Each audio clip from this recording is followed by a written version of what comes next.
नवमी के दिन माता जी का विसर्जन हो जाता है, जवारों का विसर्जन हो जाता है।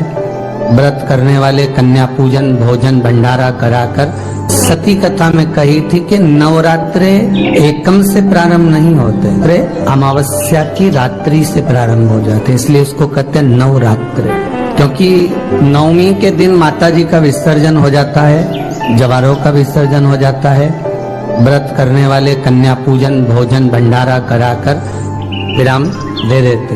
तो नवमी की रात्रि उसमें नहीं जुड़ा पाती, उसमें रात्रि अगर जुड़ती है तो ये अमावस्या की रात्रि से जुड़ना प्रारंभ होता है, तब जाकर वो नवरात्रि पूर्ण हो पाती। अष्टमी के दिन कन्याओं का भोजन कराओ या नवमी के दिन कन्याओं का भोजन कराओ, पर देवी भागवत तो कहती है, देवी भागवत तो वर्णन करती है कि पहले नवरात्रि से लेकर नौमी तिथि तक जितने दिन देवी के होते हैं, प्रत्येक दिन में आप किसी भी दिन कन्याओं का भोजन करा सकते हो, पहली रात्रि से लेकर, पहला दिन से लेकर। पर 9वें दिन तो सवेरे पूजन करके यज्ञ करके अनुष्ठान करके देवी को विसर्जन कर दिया, फिर नवरात्रि पूर्ण कैसे हुई? नवरात्रि की पूर्णता होती है अमावस्या की रात से गिनी जाती है। कौन से दिन से गिनते हैं? अमावस्या की रात्रि, फिर एकम की रात्रि, फिर दूज की रात्रि, ऐसे गिनते गिनते अष्टमी की रात्रि तक और नौमी के दिन सुबह तक या दोपहर तक या शाम तक, जब तक आप यज्ञ ना करें तब तक ये 9 रात्रियां पूर्ण गिनी जाती है महाराज देवी भागवत के हिसाब से पूर्णता।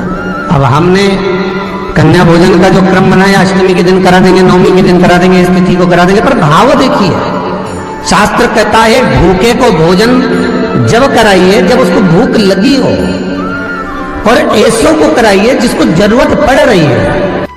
अभी नवरात्रि चल रहा है, दुर्गा सप्तशती का पाठ आप लोग कर रहे होंगे। कौन कौन कर रहा है? जरा हाथ उठाओ।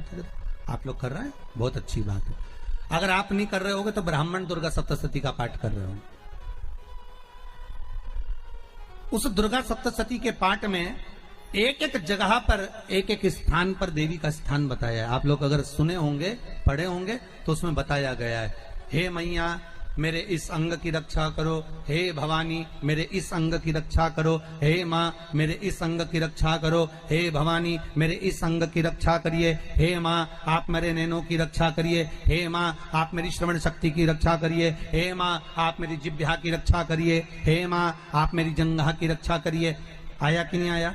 जब दुर्गा सप्तशती में एक एक स्थान का महत्व आया है कि इस जगह पर ये देवी का स्मरण करेंगे तो माँ मेरी कल्याण करेगी, माता मेरा उद्धार करेगी, बस उसी भाव उसी स्थान को। शंकर के शिवलिंग में भगवान शिव का संपूर्ण विग्रह, संपूर्ण। और जब शंकर का संपूर्ण विग्रह है तो हम बाबा से अनुमोदन क्यों ना करें? अभी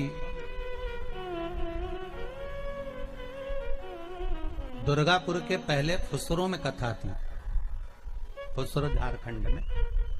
तो एक बात हमने कही थी फुसरो की कथा में कि जिस व्यक्ति को शरीर में बहुत कष्ट रहता हो, बहुत ज्यादा कष्ट अगर शरीर में रह रहा हो, तो मक्खन, थोड़ा सा गाय के दूध का माखन निकालकर शंकर के शिवलिंग पर जो व्यक्ति बीमार रहता है उस व्यक्ति का स्पर्श कर। अभी तो खैर कोरोना महामारी चल रही है तो मंदिर भी सारे बंद हैं, पर प्रयास करा करो उस मक्खन का लेपन। जब ये कोरोना महामारी समाप्त हो जाए तब माखन का लेपन शंकर के शिवलिंग पर करना प्रारंभ करो, श्री बिजलेश्वर महादेव का नाम लेकर। कौन से महादेव का नाम लेना है? श्री बिजलेश्वर महादेव।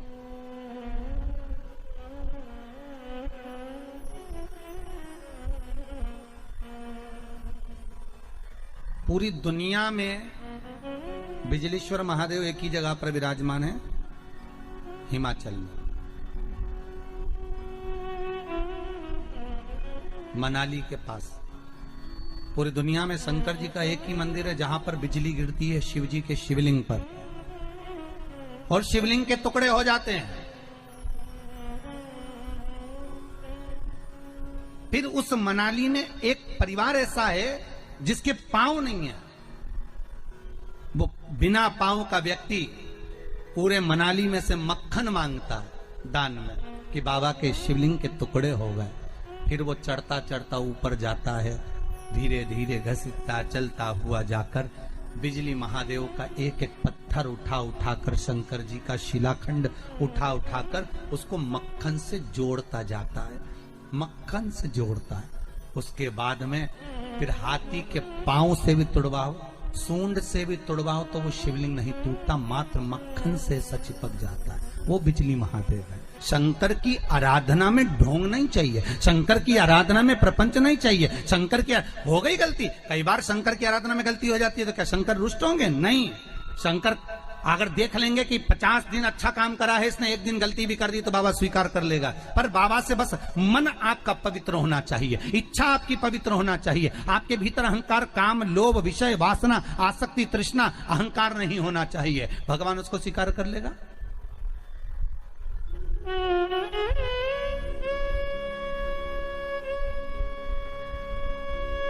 भगवान उसको ले लेगा आराम से।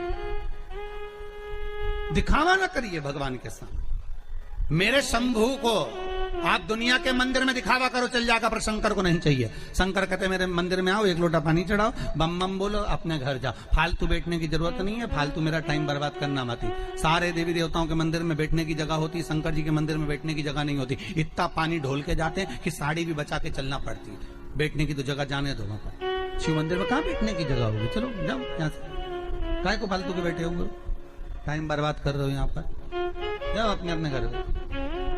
पार्वती जी कई बार शंकर जी से पूछती हैं, तुम आंख बंद करके बैठे रहते हो, दुनिया के लोग तुम्हारा दर्शन करने आते हैं, कम से कम देख तो लिया करो कौन आया। शंकर भगवान बोले फालतू की बात मत कर, मेरे को सब मालूम है, ये सब मांगने के लिए आते हैं, इसलिए आंख बंद करके बैठा रहता हूं।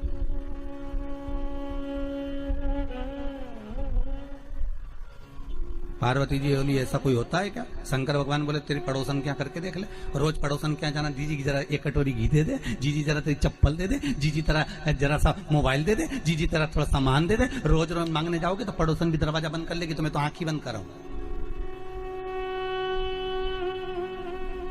तो आंख कब खोलोगे? शंकर भगवान बोले जो मेरे लिए आएगा तो आंख खोल लेता हूं। मैं जानता हूं मेरे भगत को कि ये मेरे लिए आता, मांगता कुछ भी नहीं है, बस आता ही है, दूध चढ़ाएगा, जल चढ़ाएगा, बेलपत्री चढ़ाएगा। और ऐसा बावरा कभी कभी बेलपत्री भी नहीं लाता, तो झाड़ू पोछा लगाकर हाथ धोने के बाद जो पत्ती पत्ती मिल जाती है उसी को धो के चढ़ा के चले जाता है। ये भगत है मेरा, ये भक्त है, इसको दिखावे से मतलब नहीं है। और एक रोज मंदिर जाए ने 25 बार तो साड़ी का पटली जमा, वो पटली जमा के फिर पिन मिन लगा के फिर पल्लू मल्लू लई के और एक बास्केट उतार ले, उसमें लोटा भर पानी मानी सब धर के और इतनी बड़ी बिंदी लगा के ऐसी नोटंकी करके कि इसके बराबर कोई मंदिर नहीं जाए साहब, ये तो बड़ी धर्मात्मा, इसके बराबर कोई धर्मात्मा नहीं। बाप रे, रोज आए, रोज मंदिर और ऐसी पूजन करे साहब, 2 घंटा तक तो माला लेने बैठी रहे। और इतने में कहीं की आवाज कर दे तो चिल्लाती भी है, उधर जाओ उधर जाओ।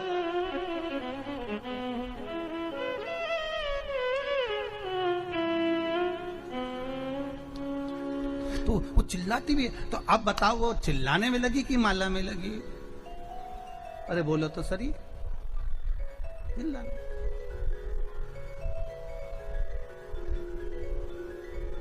अब ऐसे ही तुम हवन में बैठो, मालूम पड़े तुम सचंडी का हवन कर रहे हो, यज्ञ कर रहे हो, और मालूम पड़े पंडित ओम ब्रह्मचारिणे स्वाहा स्वाहा। अब देवी जी सोच रही है हवन आहुति यहाँ दे रही, देख वहां रही है, और तुम कह रही स्वाहा, मैया बोल रही आहा। तो क्या है स्वाहा? पति भी हवन में बैठा तो बोले पत्नी से पूछ लिया चाय पी ली तुमने?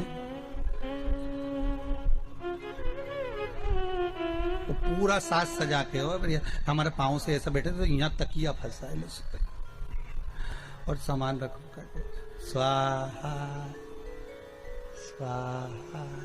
माता रानी भी सोचे जी मेरा हवन कर रही, मुझे ही देख ले।